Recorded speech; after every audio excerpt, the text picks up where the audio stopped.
उसका नाम अवनी था। सुंदर, उसका सुंदरता का वर्णन करेंगे तो सागर को मुट्ठी में भरने का जैसा है।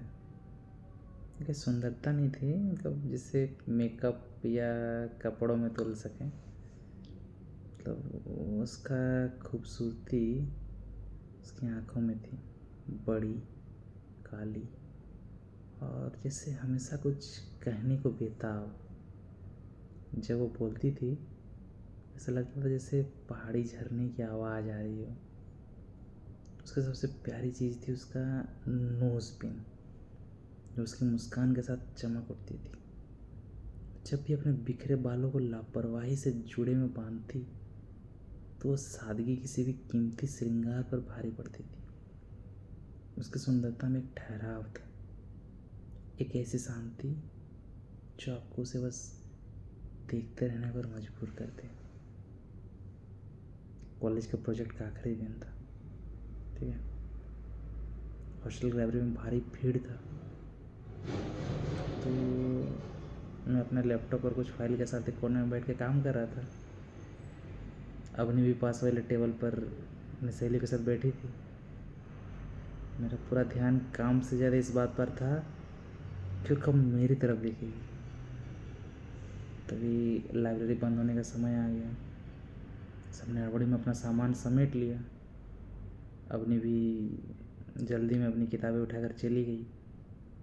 जब मैं उठा तो मैंने देखा कि टेबल पर एक छोटी सी पॉकेट डायरी छुटी थी।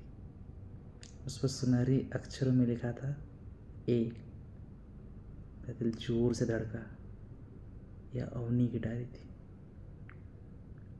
मैंने सोचा कि तोड़कर उसे वापस कर दूं, लेकिन वो जा चुकी थी और मन था नहीं देने का, पढ़ने का मन था। हॉस्टल पहुंचकर मैंने डायरी खोली ताकि कोई पहचान मिल सके। पहले पहले पन्ने पर एक क्यूआर कोड चिपका था, जो आजकल डिजिटल विजिटिंग कार्ड के लिए इस्तेमाल होता है। जैसे मैंने उसे अपना फ़ोन से स्कैन किया, स्क्रीन पर उसका नाम और उसके नीचे उसका मोबाइल नंबर चमक रहा था। वो एक एक्सीडेंट था, तकनीकी इत्तेफाक, जिसने मुझे चाबी दे दी, जिसका इंतज़ार मैं महीनों से कर रहा था। रात का 11 बज रहा था, हाथ काँप रहे थे, पर मैंने हिम्मत जुटाकर एक मैसेज किया। शायद आप अपनी यादें लाइब्रेरी के टेबल नंबर 4 पर भूल गई हैं। आपकी डायरी मेरे पास सेफ है। 2 मिनट बाद ही फ़ोन की स्क्रीन जल गया। उसका रिप्लाई था, ओह थैंक गॉड। उसमें मेरे पूरे सेमेस्टर के नोट्स और कुछ जरूरी चीज़ें हैं। क्या मैं सुबह ले सकती हूँ? अगली सुबह जब मैं उसे डायरी देने गया तो अकेली थी। उसने डायरी लिया, मुस्कुराते हुए कहा, शुक्रिया।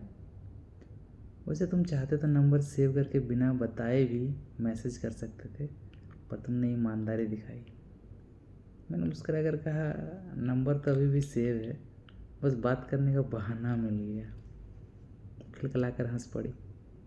पहली बार था जब हम दोनों के बीच की खामोशी टूटी थी। ये एक तरफा क्रश और एक खूबसूरत बातचीत में बदल गया था। आज 2026 की शाम को जब मैं पीछे मुड़कर देखता हूँ तो लगता है कि वह डायरी का छूटना कोई दुर्घटना नहीं, बल्कि किस्मत का एक इशारा था।